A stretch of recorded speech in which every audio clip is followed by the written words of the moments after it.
Hey, real quick before we get into this video, Sleeve Chief has a new product on their website. It is their China to Go deck box, which is inspired by Chinese takeout. I think it's a really fun design, but also pretty unique because it does open like it does like a carryout box, as like it folds to the side, which I've never really seen on a deck box before. So I really like this product. I think it's really fun. You guys can check it out with a link in the description. I also have a discount code, the Eggman, which you can use for 5% off. So make sure to check it out and enjoy the video.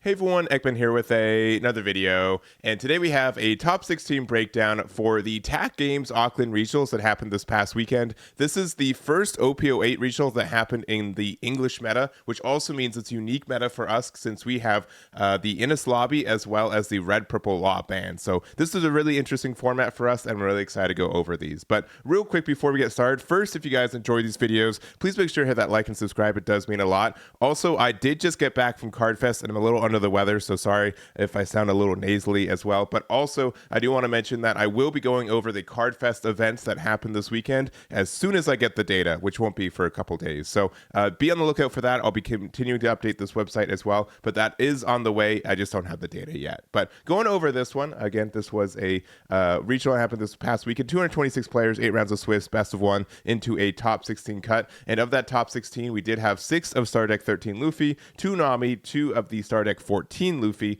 1 Boa, which ended up winning the event, a Bonney, a Kalgara, a Katakuri, a Pudding, and a Rob Lucci to round it out. So still a lot of leaders that are very viable right now. I think it's pretty clear that Black Hill Luffy is still really good, especially since, you know, this meta before we had the restriction list was pretty much Red Purple Law and Rob Lucci. Those are probably like 60 to 70% of the meta, and then the rest from there. So yes, Luffy I think is contender for best deck in this format, but it's going to be interesting to see what it changes over the next couple weeks as well. But we are going to go over the top placing list for each one of these leaders. If you guys want any of the lists too, they're on my website, Eggman Events, which you can find in the description, and let's jump on into it. So our first place list is Boa, so this is Neiss' version of the build, and I'll be honest, I made a tier list a couple days ago within, you know, it's a more of a prediction tier list, right? No real data to base off, just my own opinions going into it, and I thought Boa was something that could be good, but was waiting for some of the Star Deck support, and I did not expect it to top, let alone win an event like this. So this is a big surprise for me personally, but I do kind of understand that if we're in a meta where Black Hill Luffy is 100% like the best deck in the format, Boa does have a good matchup into it. Before the restriction list, I think Red Purple Law and potentially Lucci had some good matchups into Boa. Boa had a bit of a hard time, but if we're able to be a little bit slower and take control of a lot of matchups, this is in a really, really good spot. So some key cards for this one, we do have like the Johan, which is a tech against Nami, which is also pretty present in this meta as well. We do also have the addition of like the 10-drop Kaidos, both of them. And if I was asked which one I liked a little bit more, I think this one was a little bit better in like Dofi specifically, just because the card draw made it a lot harder for them to keep up. But I do like the 8-drop Kaido, the 10-drop Kaido that bounces the 8 and 3 back to hand.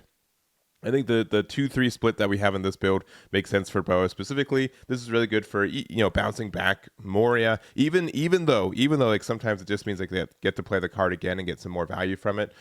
We do also just get to bounce some other cards back to hand. Sometimes like bouncing Sabo back to hand against Luffy is good. It also does trigger our leader effect, so all of this. It's a big monster that's just going to get value throughout the rest of the game. We also do have like one new card. It's the Jozu from OP08. On play, you can return 1 character other than this card to your hand. Return up to 1 cost 6 or lower character to the original owner's hand. So this is really good for like we're going to have a lot of situations where we're going to have like these 1-drop Kayas or Sengoku's back in our hand. We're able to play this to bounce it back, but then we're also able to use it to bounce something back to our opponent's hand, like a Sabo as well. Also means that our Boa is going to be able to get the draw effect. I think this is a good inclusion for the deck there. And then the rest, we have like 6-drop Boa, pretty understood there. We have like our additional events like the Red Rock, Raging Tiger still does a lot of work here in a lot of matchups, and that's really it. So I think this is a cool build, and I think that this could be good against Black Hill Luffy if that's going to be one of the boogeymen for the meta. And congratulations to Neiss for their finish there. Next up, we've got Nami. So this is Elyon's version. This is the runner-up for the tournament, and this hasn't really changed that much from our previous meta. We do have one new inclusion. It's the I know this is an older inclusion. Sorry, this is OP06 Zeph. So your turn when your opponent activates blocker on an event, if your leader has East blue type, you can trash 4 cards from the top of your deck. So an older card, but it can be good in some card meta. So interesting to add this one to this one. I don't think blockers can be active very often, but I think a lot of people are playing event cards, so that does kind of add up. We also do have like the top end of the crocodile, which also just lets you press a lot of damage too, especially since we are able to use this to make our events a little bit cheaper. It's a 7k 7 drop, which means we can pressure some stuff. So an interesting add there, and the rest of the deck. So only playing 3 copies of White Snake, which I think is really interesting. We have a copy of Deathwing. So it's just like this build's a little bit all over the place, but I think Nami does have a lot of just good stuff in the deck itself.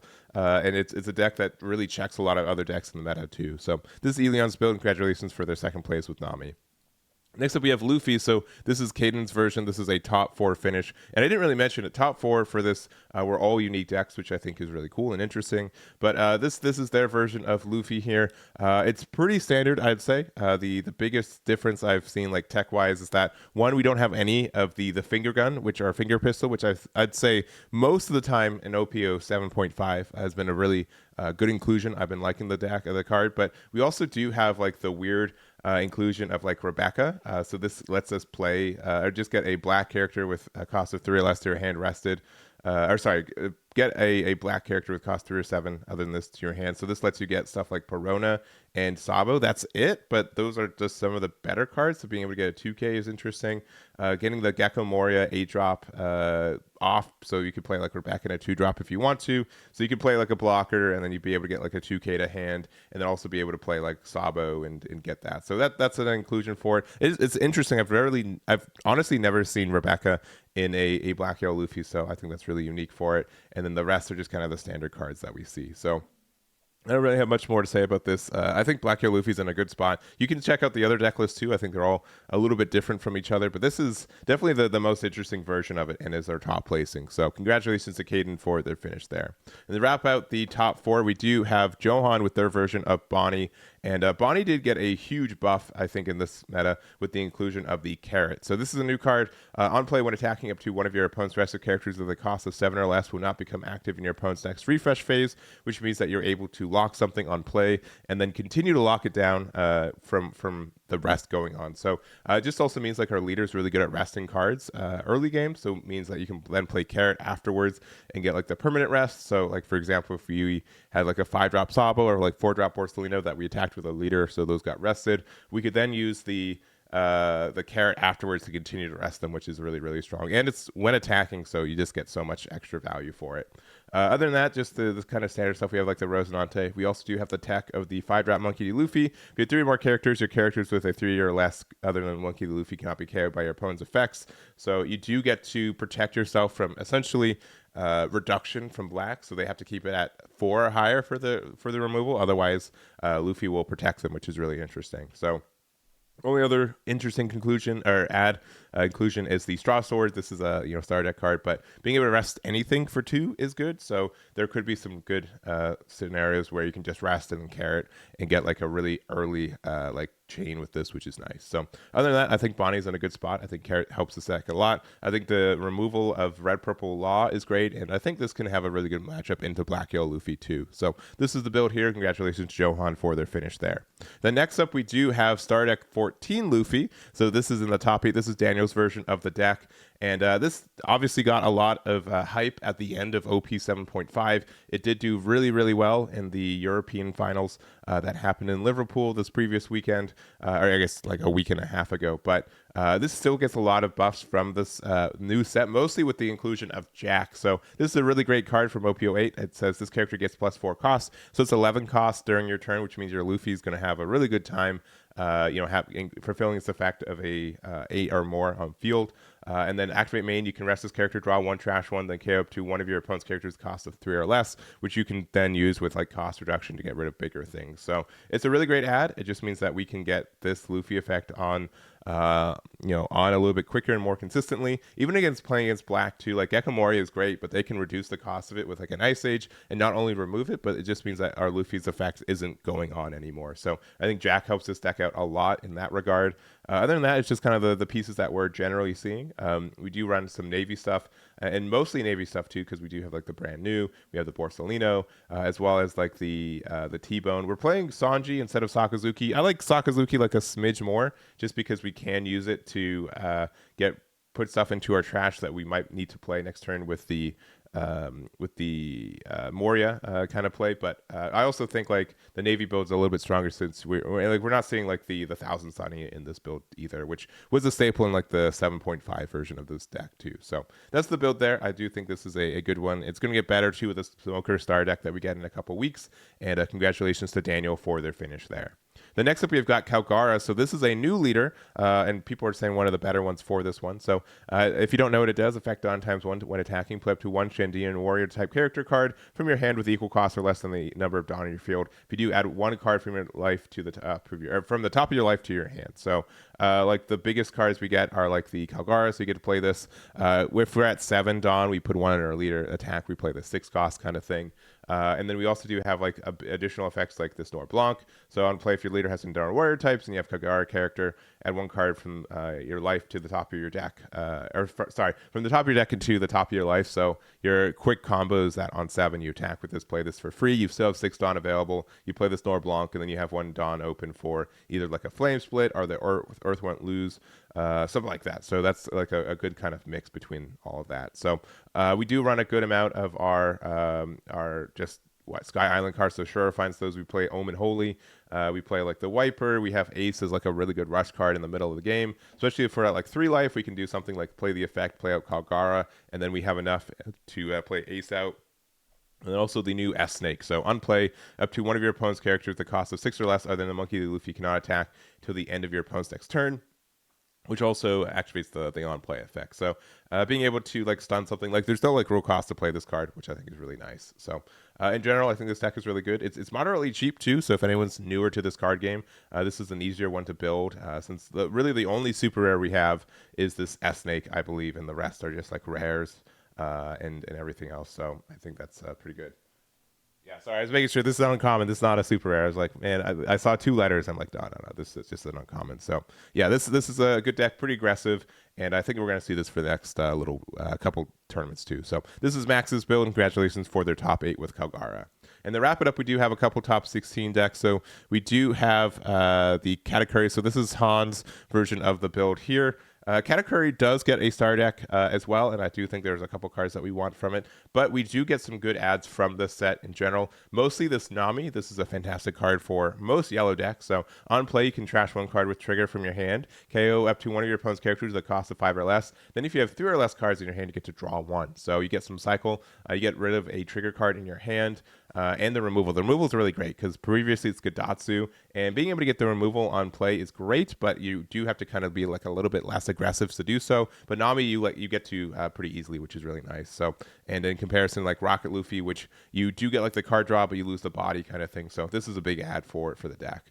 And then we just have like the regular pieces that we normally see. We do have like the yellow package. We do have like Kiko Nojos. We also have like the Neko Mamushis and Gadatsu still, because this is still good removal. And then our top end is like the 10-drop Linlen still. So I think Katakuri does have like a little bit of room to be good in this format, probably a little bit better than it was previously. Again, like Red Purple Law was a really good deck against Katakuri, and because you don't have to face that, I think this has a good chance in this one too. So this is the build here. Congratulations to Han for their finish. And the next up, we do have Ben with their version of Pudding. So in general, like I think the Charlotte and Big Mom Pirates have a lot of good stuff right now. Our next one, this one obviously is more like the ramp into our big stuff, and I've been testing this deck quite a bit. It's one of my favorite decks in this format currently. This one's running a little bit more searching than I do, since it does run 4 of the Pudding as well as 4 copies of We're Gonna Claim the One Piece. We do also have like the a bunch of our 10 drops of like Linlen. We also do have Ace, which I think is really good for this deck, being able to attack and heal 1. Sometimes even just playing this just to heal 1, even if we don't attack with it, is good, since it's a 10 drop 10k. and that's very strong. So we do also have like the new 9-drop Linlin 2. So on play, Dawn -1, you can trash 1 card from your hand, add up to 1 life, 1 card from the top of your deck to your life cards, then add up to 1 opponent's characters with a cost 8 or 6 or less to the top or bottom of your opponent's life cards face up. So it's kind of like an in-between of like the 7-drop Linlin and 8-drop Katakuri. Being able to use this to heal and also remove a card potentially, I think is really, really good. So we'll see how Pudding goes. I think this is a deck that it's solid in this format. I think Red Purple Law is also just like a really fast and hard deck to gain control over.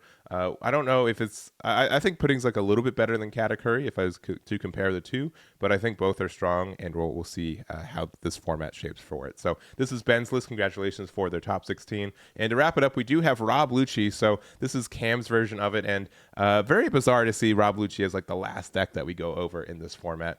It's such a force in OP07 7.5, and pre-restriction list, it was dominating as like the second best deck, I think, in OP08 in general. But I do think that Red Purple Law was one of the better matchups for it, so losing that kind of stinks. And I think some other decks do get a lot more advantage right now. And just the fact like Black Yellow Luffy is such a counter to what this deck wants to do and what they can do, that Rob Lucci has a little bit of a hard time keeping up with it. So we do have some new inclusions though. We do have like the Jack, which is mentioned before. It's really good for removal, especially since we do have more cost reduction in Lucci in general. We also do have the Who's Who, which is a 2K that says you can discard 1 card from your hand to KO up to 1 of your opponent's characters with cost 3 or less. It's a 2K. It also has the trigger to just KO 1 of your opponent's 3 or less cost characters. So pretty standard card, very good, very flexible, so helps out in a lot of situations. And then we do also have like the rest of the package. You have like 1 Stussy for it. I'm surprised we're not finding. I personally, and this might be something for me, I do like the Kaido that this deck can run too. It's the new one from OP09, OP08. I really like this card personally. So activate main once per turn. You can trash 1 card from your hand. If this character was played this turn, 1 of your opponent's characters, the cost of 7 or less, you get to trash up to. So you don't KO it. You just put it in their trash. So it does get around Sabo leader effect. You could also attack with your Rob Lucci for 8, and then you play this Kaido, and then you get rid of their Gecko Moria kind of thing. So I personally like this card a lot since it does get around like those protection effects. So I hope to see a little bit more in those in Rob Lucci moving forward too. So, but this is the build here. I think Rob Lucci's still in a good spot, and congratulations to Cam for their finish. But that's gonna be it for this one. I hope you guys enjoyed this video. We're gonna have a lot more OP08 events on the website in the next couple weeks, so make sure to check that out. Make sure to hit like and subscribe if you haven't already, and that's gonna be it for me. So again, thank you guys so much for watching, and I'll catch you all next time.